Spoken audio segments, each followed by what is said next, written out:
Good morning, it's great to be with you, and thank you so much for such a warm welcome. It's just been overwhelmingly wonderful. I really appreciate it. And lovely too to see those pictures. I didn't know half of those were being taken, so you find yourself sort of caught in a moment. And you probably saw me standing against the tower, and I'm going to come on to that in a moment. But anyway, I only discovered that I suffer from vertigo when, at the age of 10, on a school trip, I climbed with my classmates up the 300 or so steps of the tower of our local cathedral. I grew up in Teesside, so that was Durham. And everyone else was oohing and eyeing at the beautiful stonework and the magnificent view.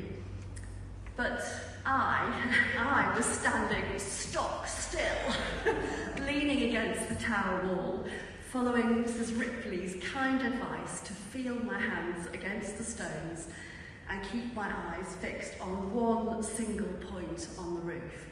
But still the world swirled around.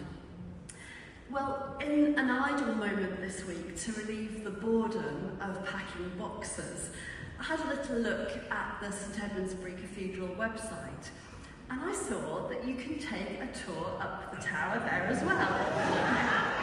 However, I did also notice that it says very clearly, access will not be permitted to those who suffer from vertigo or claustrophobia or are nervous of heights, steep spiral staircases, narrow passageways and high galleries.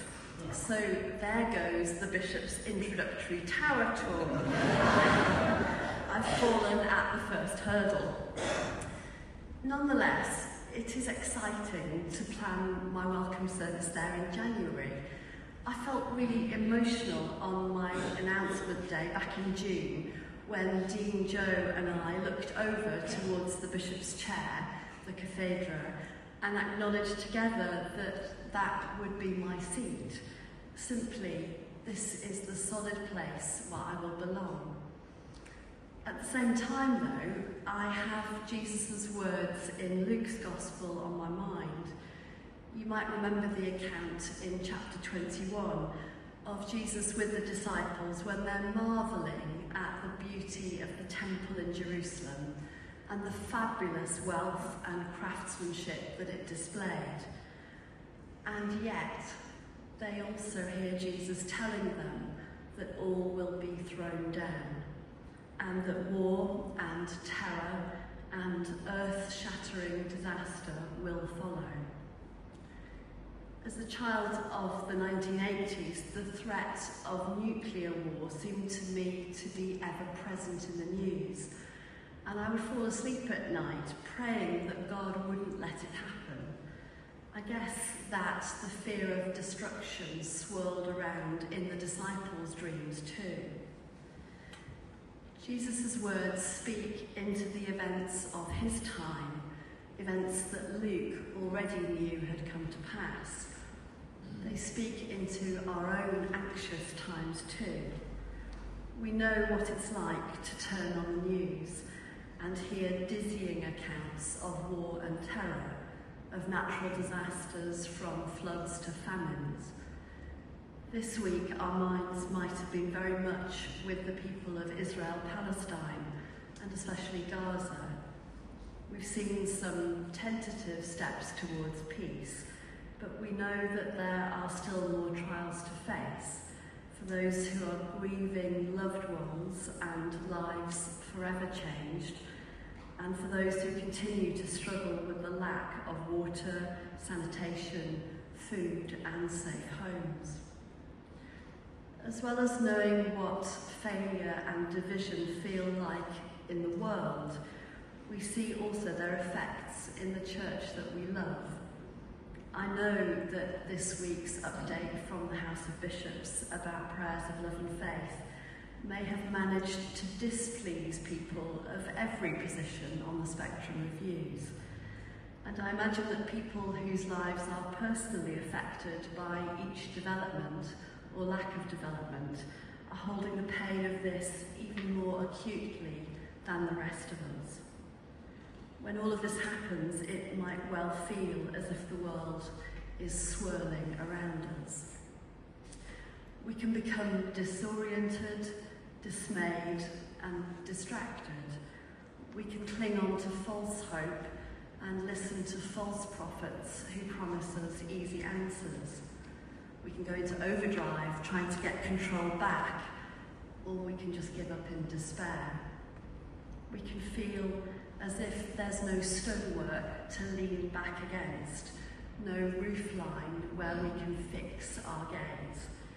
The end of the story feels horribly uncertain.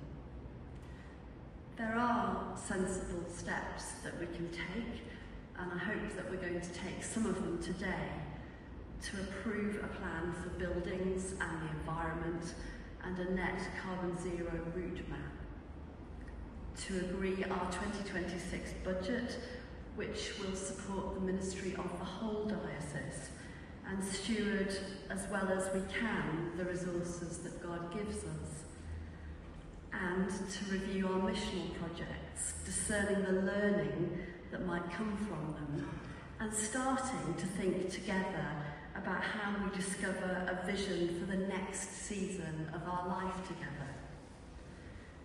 But the truth is, the end does not belong to us, not our own end or the end of the whole story. There's no strategy or technique that I can offer that will steady us or let us take control of the ending for ourselves. There is none. There is only Jesus. Jesus is the Alpha and the Omega, the first and the last, the beginning and the end. This is God's story. And in the time of God's judgment, whether now or in the final days, it is Jesus to whom we cling. Not the temple, not the church, not our familiar certainties, only Jesus. Jesus is our one fixed point. So if I were to speak to my 10-year-old self, or to any primary school kid today from Beccles or Haverhill or St Edmundsbury itself, who comes to visit our cathedral, the one thing I would want to say to them is, keep your eyes fixed on Jesus. You might live through some hard or anxious times. You'll see people disagreeing and picking fights with each other. Keep your eyes fixed on Jesus. You'll see fabulous wealth and great new technology. You'll come across some persuasive people who want you to follow them. Keep your eyes fixed on Jesus. The world will swirl around you and you won't always know what to hold on to, but keep your eyes fixed on Jesus.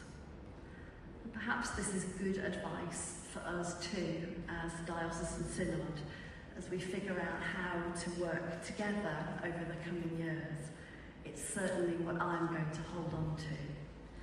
Whatever trials we experience, whatever joy we know, in our beginning and our end, Jesus is our rock-solid hope. Let's keep our eyes fixed on him.